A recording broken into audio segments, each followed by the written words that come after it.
Les auteurs de romans policiers qui tuent. Un homme est assassiné et le principal suspect est sa petite amie. Un auteur de romans policiers dont le dernier roman reflète parfaitement son crime. Alors, qui sont ces écrivains qui ont tué? Petit tour d'horizon. 1. Nancy Crampton Brophy. Coup sordide du destin ou vraie préméditation, l'auteur avait publié plusieurs nouvelles sombres sur des histoires de couple et un article intitulé « Comment tuer son mari » 7 ans auparavant. Dedans, elle y donnait des conseils sur la meilleure façon d'assassiner son mari et elle y dévoilait une liste détaillée de motifs possibles. Les problèmes financiers, une infidélité, il est tombé amoureux de quelqu'un d'autre, il abuse de vous, ou bien encore tuer, c'est votre métier. En tant qu'auteur de nouvelles à suspense, je prends beaucoup de temps pour réfléchir à un meurtre, à ses conséquences, aux procédures policières. Après tout, si le meurtre est censé me libérer, je ne veux certainement pas passer de temps en prison. Et permettez-moi de le dire clairement, je n'aime pas les combinaisons et le orange n'est pas ma couleur, pouvait-on lire sur son blog. En 2018, le chef cuisinier Daniel Brophy, son mari, a 63 ans.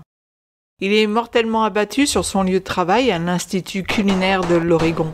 Bien que l'arme n'ait jamais été retrouvée, la femme de Brophy, Nancy, possède la même marque et le même modèle d'arme que celui qui a été utilisé. Elle a été filmée d'ailleurs par une caméra de vidéosurveillance où on la voit en train de conduire son van vers et depuis le travail de son mari. Quand la police la questionne sur sa présence dans les parages, elle prétend être dans la région juste pour travailler sur son roman. D'ailleurs, la police va la trouver chez elle et au lit en train de travailler sur un roman.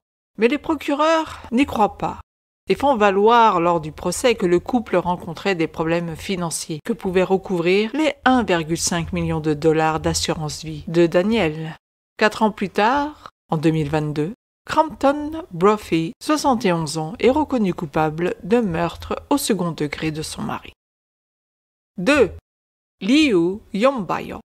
Il est chinois, et dans une préface à son livre The Guilty Secret, le secret coupable ou le secret de la culpabilité, il écrivait qu'il prévoyait de publier un nouveau roman, The Beautiful Writer Who Killed, dans lequel une romancière était impliquée dans une affaire de meurtre non résolue. Un livre ouvertement inspiré de ses agissements, comme vous allez le voir. Nous sommes en 2017. Liu Yongbao est arrêté par la police pour avoir matraqué et tué 4 personnes en 1995. Mais que s'est-il passé en 1995 dans la ville de Yuzhou, province de Zhejiang?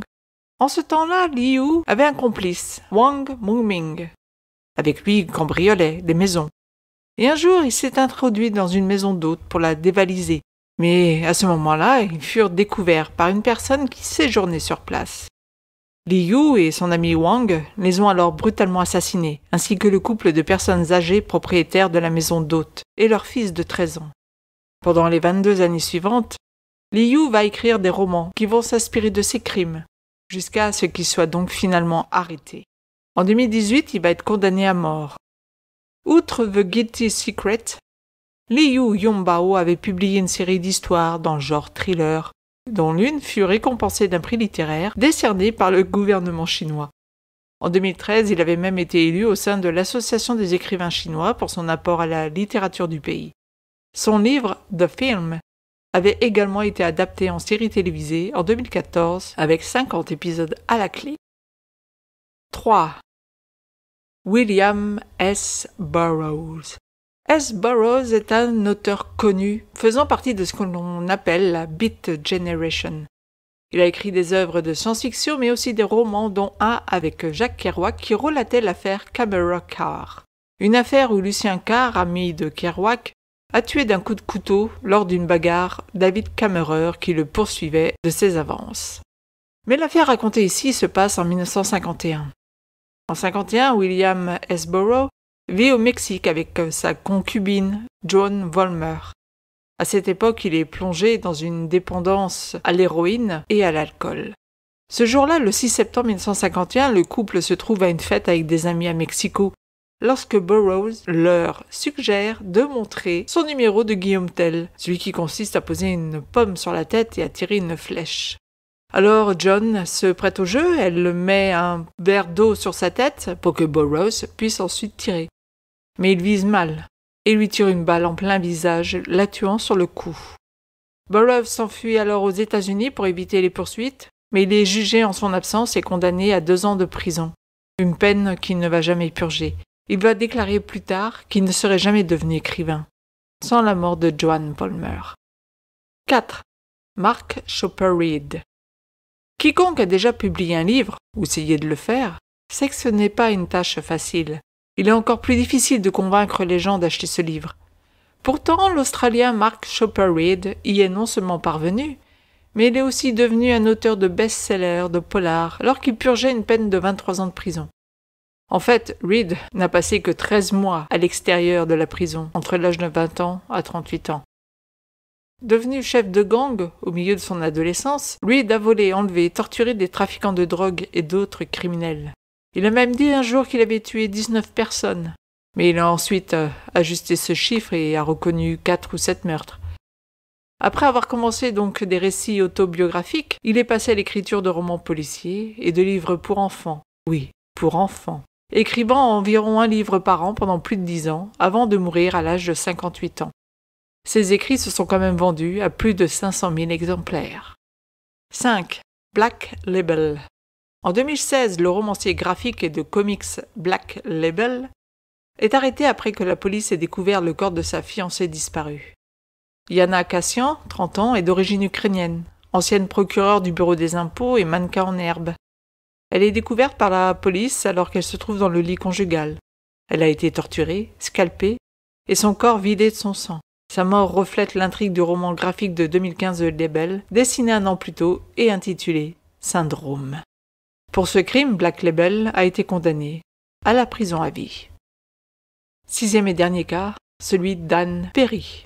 Oui, Anne Perry, l'auteur de romans policiers prolifiques et internationalement reconnus. C'est en 1954 que l'histoire se passe. Elle a 15 ans et vit alors en Nouvelle-Zélande.